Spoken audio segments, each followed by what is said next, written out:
साहब मुझे एक बात बताएँ कि हम जहाँ बैठे हुए हैं, आप भी माशाल्लाह से काफ़ी अरसे से इस एरिया में काम कर रहे हैं, काफ़ी टाइम हो गया आपका माशाल्लाह अब्रॉड का काफ़ी एक्सपीरियंस है रियल एस्टेट का। हम जहाँ बैठे हुए हैं ज़ोन 2 बी की मैं बात करूँ तो इस एरिया में काफ़ी पोटेंशियल मुझे नज़र आता है। इसमें बी17 है, फैसल हिल्स है, एफएमसी है और मार्गेला एवेन्यू क्योंकि अब टच हो चुकी है इस्लामाबाद से डायरेक्टली। तो आपके ख़्याल में इस एरिया के अंदर राइट नाउ कितना पोटेंशियल है जो कि अभी इसने हिट करना है अभी आने वाले कुछ सालों में? Over to you. देखिए अरसलान साहब, जहाँ तक पोटेंशियल की बात करते हैं ना, मैं यहाँ पे पाकिस्तान मूव हुआ 2019 में। तो जब मैंने ऑफिस बनाया उस वक्त हमने काम शुरू किया, तो अक्सर क्लाइंट के साथ डिस्कशन होती थी कि क्या प्रेफर किया जाए, किस तरह से ये एरिया बेहतर है या बाकी जो इस्लामाबाद की बाकी लोकेशंस हैं, और उनमें और इसमें क्या फ़र्क है। हुँ। उस वक्त जब क्लाइंट्स को हम एक्सप्लेन करते थे ना, तो क्लाइंट समझते थे शायद इतनी चेंज नहीं आएगी। लेकिन हम इन पिछले 5 सालों में जितनी चेंज देख चुके हैं, जैसे मार्गला एवेन्यू ओपन हुई है, या और यहाँ पे इतनी डेवलपमेंट हो चुकी है, इतनी कंस्ट्रक्शन हो चुकी है।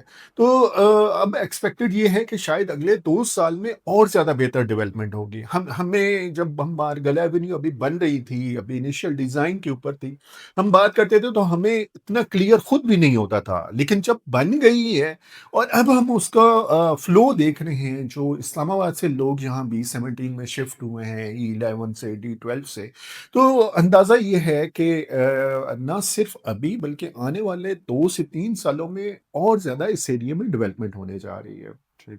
अच्छा, माशाल्लाह अरशद साहब आपने बहुत अच्छा एनालिसिस दिया। अच्छा मेरा एक और इस पे एक पॉइंट है कि ये जो हमारा एरिया है जिसमें मार्गेला एवेन्यू डी12 इस्लामाबाद के सेक्टर के बाद जो बी17 की तरफ आते हैं और उसके बाद फिर ये बी17 इस्लामाबाद सीडीए का तकरीबन लास्ट सेक्टर है, इसके बाद कोई और सेक्टर नहीं आना।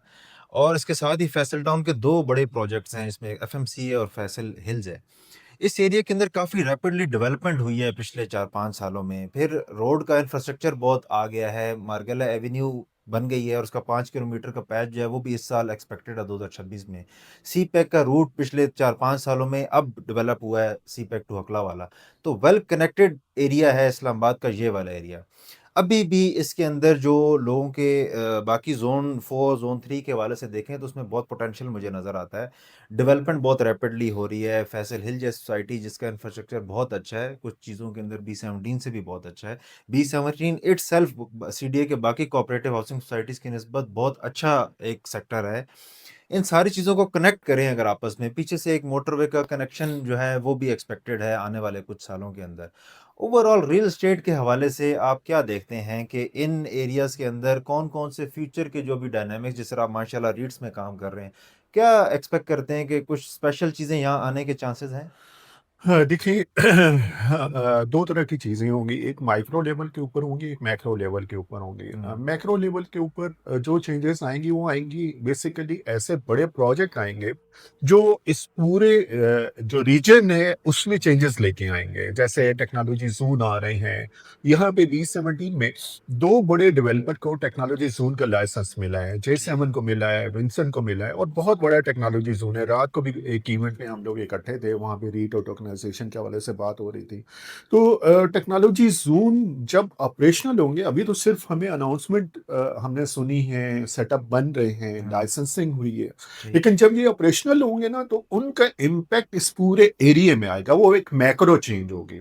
मसलन उसका एडवांटेज क्या होगा? उसका एडवांटेज ये होगा कि जो टेक की कंपनीज़ डायरेक्टली टेक के साथ इन्वॉल्व हैं या इनडायरेक्टली इन्वॉल्व हैं, वो अगर उन टैक्स ज़ोन में बैठ के काम करेंगी, तो 10 ईयर का टैक्स वेव ऑफ उनको मिलेगा। अच्छा ज़बरदस्त। अब आप तसव्वुर करें कि वो टेक्नोलॉजी की कंपनीज़ यहाँ पे आती हैं, हुँ, और हर कंपनी में एवरेज अगर हम अस्यूम करें कि 10 लोग भी होते हैं, तो आप अंदाज़ा करें कितनी मैन पावर शिफ्ट होगी यहाँ शिफ्ट पे। होगा, ठीक। अब वो मैन पावर जब शिफ्ट होगी, तो उन्हें वर्किंग स्पेस तो टेक्नोलॉजी ज़ोन में मिल जाएगी, हुँ, लेकिन रिहाइश के लिए उन्हें स्पेसेस चाहिए होंगे, ठीक। स्कूलिंग की फैसिलिटीज़ चाहिए होंगी उनकी फैमिलीज़ के लिए, सही। उनको शॉपिंग की स्पेसेस चाहिए होंगे। तो मैक्रो लेवल पे ये चेंजेस आ रही हैं, टेक्नोलॉजी ज़ोन बन रहे हैं। उसके अलावा बड़े प्रोजेक्ट आ रहे हैं, हम एक्सपेक्ट कर रहे हैं कि रीट के ऊपर कुछ प्रोजेक्ट बी17 के अंदर आने लगे, ओके, फाइन। जो बहुत बेहतर हो जाएगा। ठीक। उसके अलावा अगर हम माइक्रो लेवल की बात करते हैं, तो माइक्रो लेवल पे इस वक्त जो हमारा जो बायर है,